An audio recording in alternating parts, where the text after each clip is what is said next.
Offshoring is the dark side of globalization.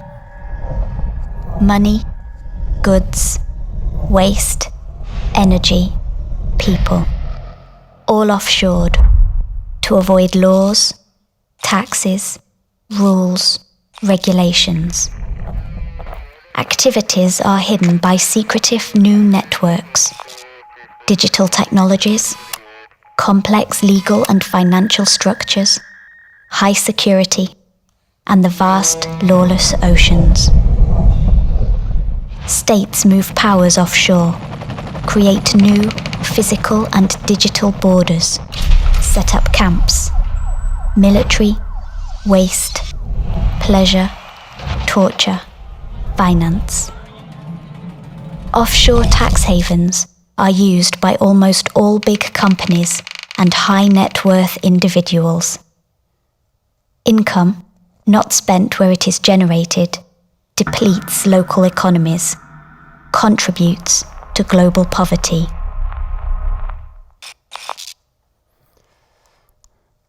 Okay, so what I'm concerned with here is the ways in which so many processes, so many relationships, so many economic activities are in part offshore, not visible to, not controllable by the residents of a society, the citizens of a society. So I'm interested in both those processes, and can that offshoring be reversed?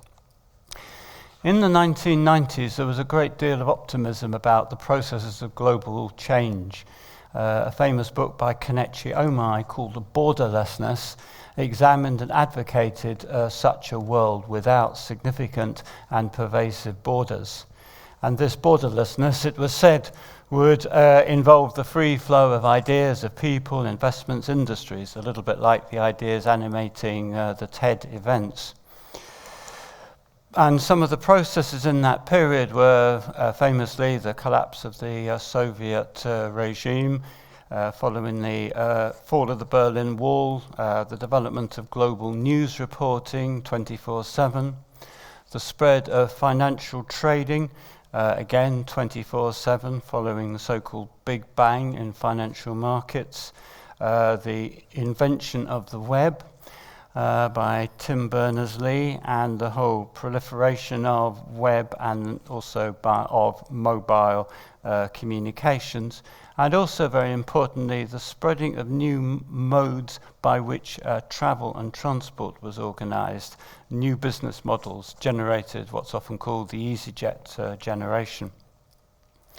But that optimism about a sort of a borderless global future was brought to a sudden halt by, in some ways, the bombing of the Twin Towers in New York on September the 11th, 2001. As many risks, it now appeared, now was quite clear, were moving across borders. And it became known there was terrorism, environmental risk, trafficking, drug runners, very substantial oil spills, criminals, outsourced work, untaxed income, refugees, and so on. And there are many of these offshored processes going beyond the shoring of particular societies. And there are many examples that were revealed in that video.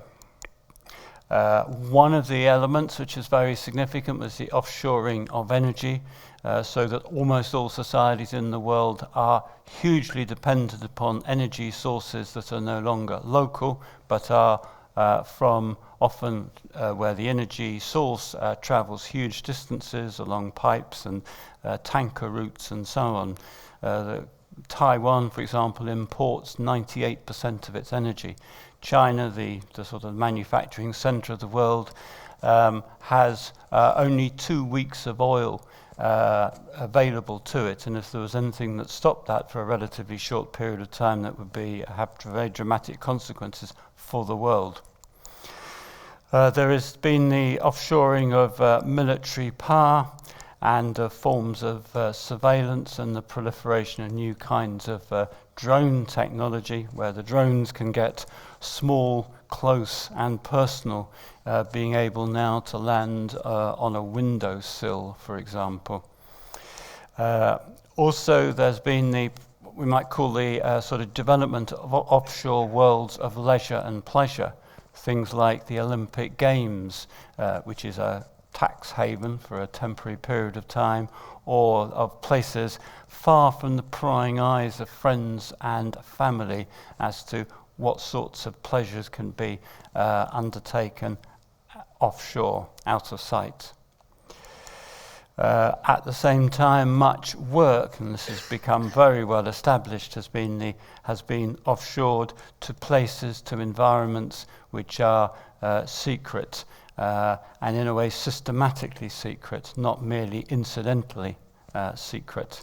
The offshoring of bad work, particularly in relationship to manufacturing many of the products that we use here, and indeed many of the electronic products that have become so significant in the contemporary world. So what has happened has been a whole set of processes which systematically offshore.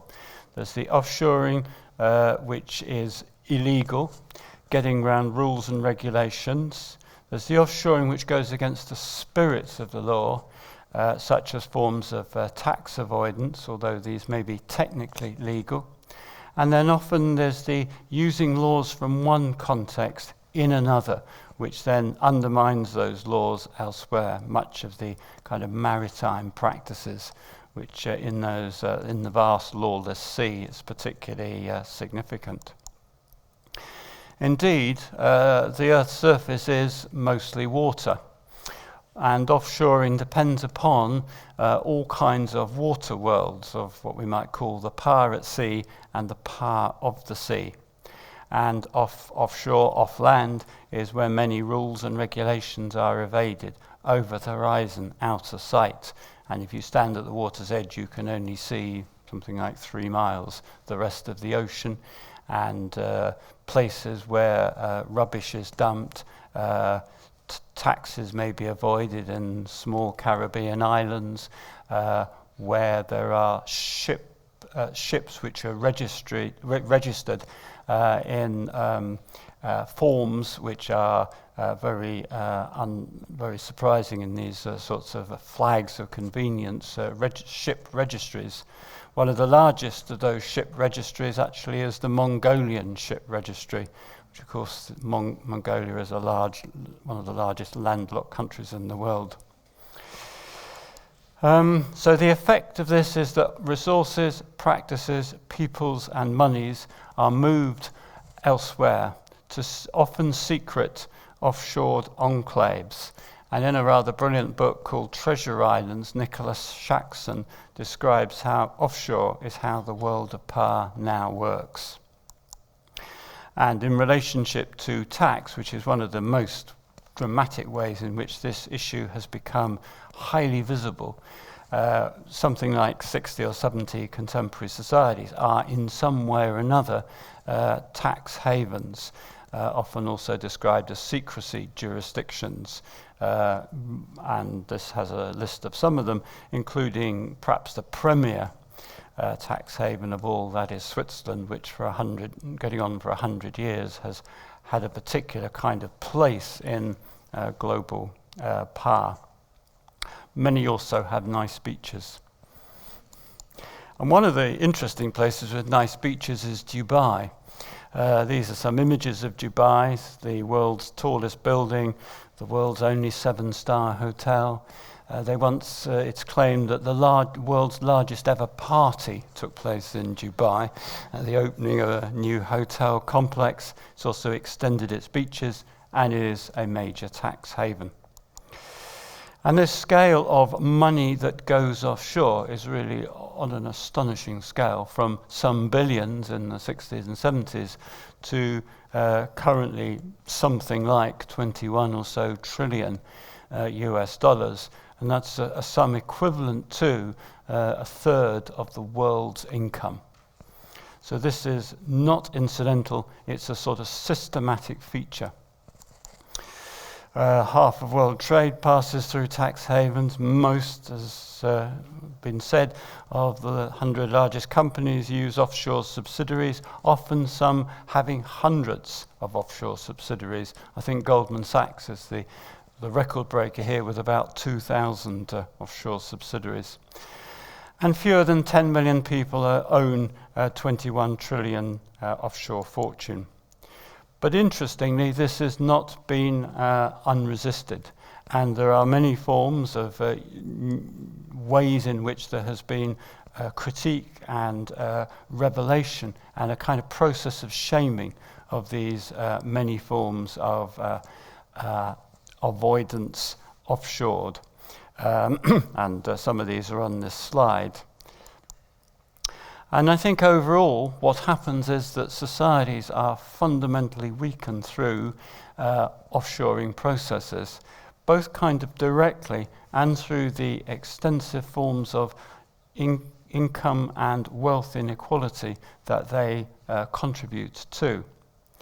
Also, I think offshoring is very implicit within the processes by which carbon dioxide emissions have been generated through the burning of fossil fuels over the last 2 to 3 centuries.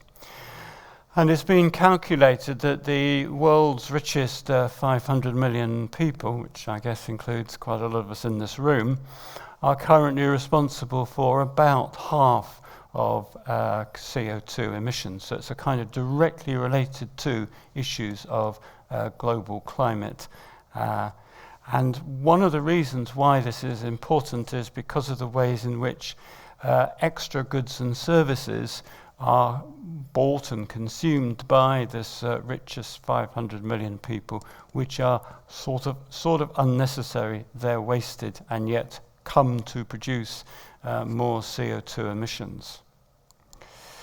So I think the 21st century is thus posed between extreme offshoring, where the negative dark spirit pervades the offshore world and its secret paraphernalia, or reshoring.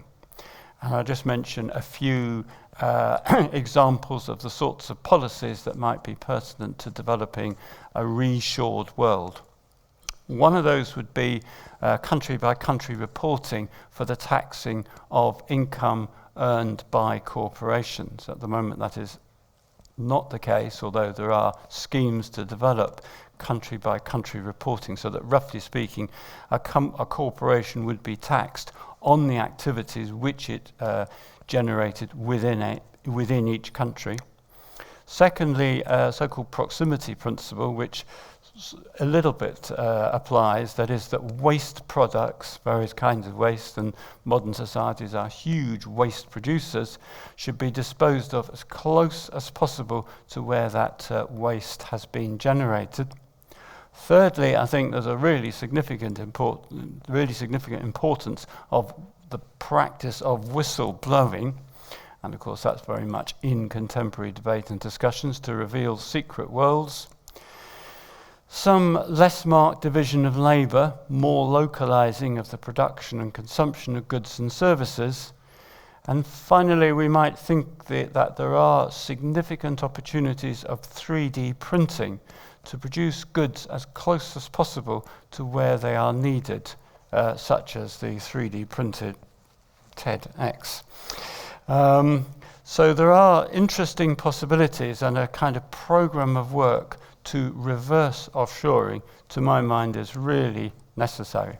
It's necessary also for democracy, for money and resources being subject to clear, transparent and accountable contestation between members of a given society.